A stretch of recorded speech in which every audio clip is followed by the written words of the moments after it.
Бид нар бүтэн жил судалгааны ажил хийгээд манай Утган тэнгэрийн сургуулийн гэрүүл судлал одоо хуулийн багш нарын баг нэлээд сайн ажиллаж өгсөн. За ингээд бид нар хамтарч энэ өргөдөлгөөлсөн ээж нар, өргөдөлгөөлсөн аав нарыг дэмжсэн нийгмийн халамжийн тухай хуулийг санаачилж улсын их хурлын 5 гишүүнийхээ хамт бид нар өргөн барьсан.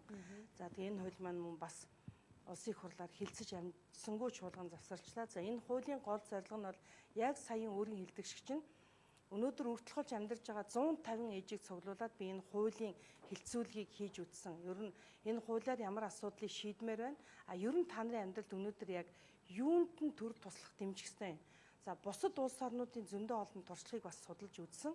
Тэгэхээр энэ олон улс орнд бол энэ өргөдөлгөөлсөн эцэг, өргөдөлгөөлсөн эхчүүдийг дэмжсэн нийгмийн халамжийн тухай хуультай болцсон байна.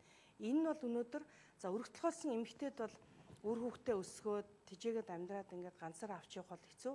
Энэ ээж нар бол ихэнх хвчлэн залуу ээж нар бас байна. Тэгээд өнөөдөр ажил хийх гэхээр зэрэг за ингээд хоёр нийтлэх хүүхдээ бол ажил хийж байгаа хүүхэд нь өвдөн эмнэлэг твтэн тухайн ажиллаж байгаа байгууллага за энэ ч ер нь гэр ахуй амьдралаа зохицуулаад энэ миний ээж байгаа ажлыг хийж чадахгүй юм байна. Ер нь бол бас сайхан боловсралтай л хүүхдийн за чи даанч ингээ хүүхчин чи их өвдөх юм да гэд айгүй соёлтой аргаар нөгөө хүүхдийг ажлын байргүй болгодог гэж байгаа. Ингээ уйлаад энэ тухай зовлонгоо биднэрт одоо энэ хууль санаачилж явцад ээж нар маш ихээр хандаж ярьж ирсэн. Тэгээ энэ бол миний одоо амьдралын баталгаа байхгүй болно л гэсэн үг. Би хоёр хүүхдэд тижээгээд нэг 300-400 мянган төгрөгөөр байр хөлсөлдөг, цалингаа аваад амьдрал нь хоёр хүүхдэд тижээн. За дээр нэмээд аав нь бол ямар ч одоо юу өгдгөө тэтгэр тэмж өгдөггүй. За өнөөдөр бол нөгөө Монголын гэр бүл салаад тэтгэврийн мөнгөө өгдөггүй хүүхдэд тижээх үүргээс зогтдог аав нар ч юм бол 85% болсон байна шүү дээ. Гэр бүл салаад өмнөх нийгэмд бол гэр бүл хүүхдэд тижээх үүргээсээ зогтвол бас шүүхээр тэр хүн бол хариуцлага хүлээдэг гэсэн. Өнөөдөр эрүүгийн хуулийн 120-оор ч гэсэн мөн бас тийм заалт би эрүүгийн хариуцлага татах хүүхдэд тижээх үүргээсээ зогтсон, татгалцсан гэж үзээд эрүүгийн хариуцлага татдаг. Гэтэл энэ хуулиар энэ одоо сүүлийн олон жилд нэг ч хүн хариуцлага хүлээгээгүй гэж байгаа. Тэр хуулийн заалт хэрэгждэг. Тэгэл ээж нар нь 85% хүүхдийнхээ тэтгэврийн мөнгийг авч чаддаг. Тэгэхээр өнөөдөр цаашдаа ер нь яах вэ? За хүүхд нь өвдөд эмнэлэг твтлээ ажил хийж байна. Ажлын газар нь ядаж одоо нөгөө нэг бидний өмнө нь ярьдаг байснаар бол листний мөнгө авах хэрэгтэй шүү. За одоо тэр листний мөнгийг байхгүй болгосон юм байна. Энэ 4 жил бидний одоо хийсэн муу үзэгдлүүдийн нэг. За тэгээ нөгөө муу ээж эмнэлэг твтэн листний мөнгө олдохгүй, цалин байхгүй, байгууллага хүүхэд өвдөн шүү. Одоо хүүхдээ сахиад нэг ээж эмнэлэг твтэн шүү. Тэгэхээр нэг листний мөнгөөр нэг за нөгөө нийгмийн даатгалын шимтгэлээ төлжсэн ээж бол ямар ч байсан тодорхой хувийг бас нэг 40, 50, 60% ч юм ингээ авдаг шүү. Тэгэхээр тэр нь байхгүй. Тэгэхээр тэр хүн юу яаж амьдрах вэ гэдэг нь бол үнэхээр дээшээ тэнгэр доошоо газар хатуу гэдэг шиг тийм одоо хүнд амьдралыг туулж байна гэж байгаа. Тийм учраас цаашдаа бид нэр өргөдөлгөөлсөн аав, өргөдөлгөөлсөн ээжнийг дэмжсэн нийгмийн халамжийн тухай хуулиар нэгдүгээр ийм хүмүүст ажлын байр олгохыг нэгдүгээр асуудал болгоё. Энийг хөдөлмөрийн тухай хуульд давхар суулгаж өгөөд өөрөөр хэлбэл өргөдөлгөөлсөн аав, ээжийг авч ажилуулсан албан байгууллагыг урамшуулдаг татварын хэлбэр бий болгоё.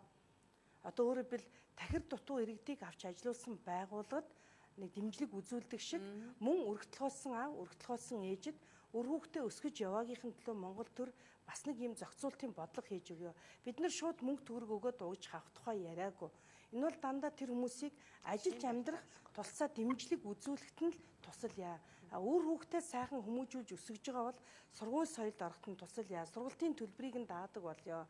Энэ ээж аавыг энэ хүүхдээ өсгөж ганцаараа амьдрсныхын төлөө ядаж төр дэмждэг байя гэсэн ийм одоо зүйл заалтуудыг бол оруулж өгсөн. Тэгээ энэ хууль бол би батлагдана гэж бодож одоо итгэж байгаа. Тэгээд одоо чуулган уралдахгүй л ах л та. Тэгтээ яг хуу ер нь цаашдаа бол ийм хууль бол үнэхээр амьдрал дээр одоо зайлшгүй өгүүлэгдэж байгаа хууль юм аа л гэж одоо бодож байгаа.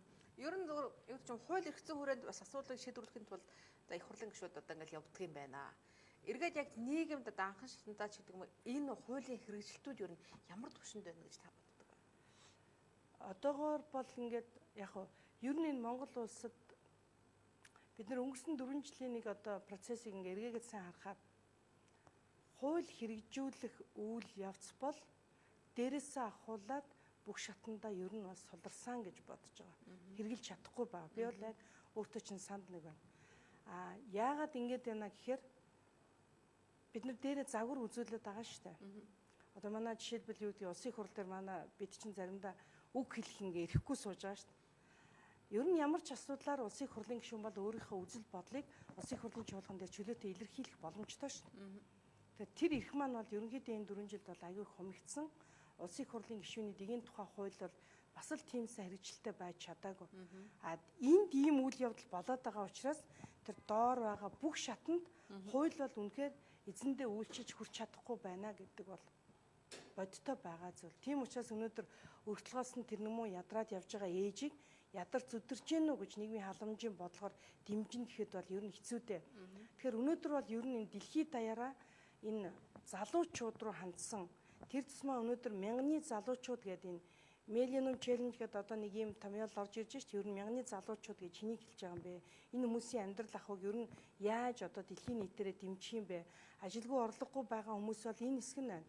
Ядууралтай байна. Энэ хэсэг бол бас өмнөх бидний үеийн нийгмээс арай өөр мэдээлэлтэй, өөр түвшинд боловсрсон, нийгмээсээ өөр зүйлийг хүлээдэг, өөрийгөө бас их одоо боловсруулах гэж хичээдэг, бас илүү их өөртөө итгэлтэй байж амьдрах дуртай, бас олон нийтийн дунд өөрийгөө ингэж харуулах дуртай, олонтойгоо хамтран амьдрах тийм сэтгэлгээтэй тийм одоо бүлэг бий болж байгаа учраас энэ рүүгээ чиглэсэн тийм бодлогыг бас бид нар явуулах одоо зайлшгүй шаардлагатай байна. Тэгэхээр энэ хүмүүс чинь бол ажилгүй орлогогүй байгаа тохиолдолд бухимдаад л суугаад байна. Ээж аваасаа хоолны мөнгөө гуйна, үр хүүхдээ тижээлгэн, үр хүүхдээ харуулна, тэгээд нэг юм ажил хийн. Яг нь монголчууд бол нөгөө үр хүүхдийнхаа төлөө өхөн үхтлээ харам гэдэг шиг зүтгэдэг учраас үр хүүхд нь одоо хүүхдээ чирээд охин хүрээд ирэх юм бол ээж бол хүүхдийг хараад охиноо дэмжиж ажиллаад л явна. Гэхдээ энэ бол одоо бас л гэр бүлдээ бий болгож байгаа бас нэг л одоо дарамтчтай хэлбэр. Тийм учраас энэ болгоныг болж өгвөл хуулиар төрийн бодлогоор зохицуулаад шийдэх юмсан л гэж бодож энэ хуулийн төслүүдийг өргөн барьсан. За ер нь бол эмэгтэй гишүүд голдуул нийгмийн халамж, нийгмийн бодлогын чиглэл рүү хууль өргөн барих их одоо дуртай л да. Ер нь бол нийгэмд тулгамдж байгаа гол асуудлууд бол өөрөө хүн рүү чиглэсэн нийгмийн халамжийн бодлогууд л одоо маш их дутагдaltaй байдгаа л гэж харддаг шүү. За баярлалаа. Өнөөдөр бас 6 дугаар сарын 1-ний өдөр за их хурцын баярын өдөр тохиож байгаа холбогдуулан ер нь улсын хурлаас энэ хүүхэд гэр бүлтэй холбоотой ер нь ямар хууль эрх зүйг бид баталж чадав? Хууль эрх зүйн орчин үнэхээр бүрдсэн үгүй юу гэдэг талаар ярилцгаа би студид улсын хурлын гишүүн оюун хорлог урьсан үзэгч та бүхэнс тодорхой мэдээлэл хүргэсэн байх гэж бодож байна. Шаардлагатай хуулиуд юутаач бас хилцэгдэж л байгаа юм байна. Батлагдаасаа байлаа тийм ээ. Өргөтлгөөсийн ээжүүд маань бас баярлаасаа үр хүүхдүүд маань гэж олон түмний дунд байдаг. Урилгыг бүр хүлээж хүрэлцээрсэн танд их баярлалаа. Тэгээд таны цаашлаа ажилд амжилт хүсье. За баярлалаа. За анхаарч үзсэн үзэгч та бүхэндээ баярлалаа.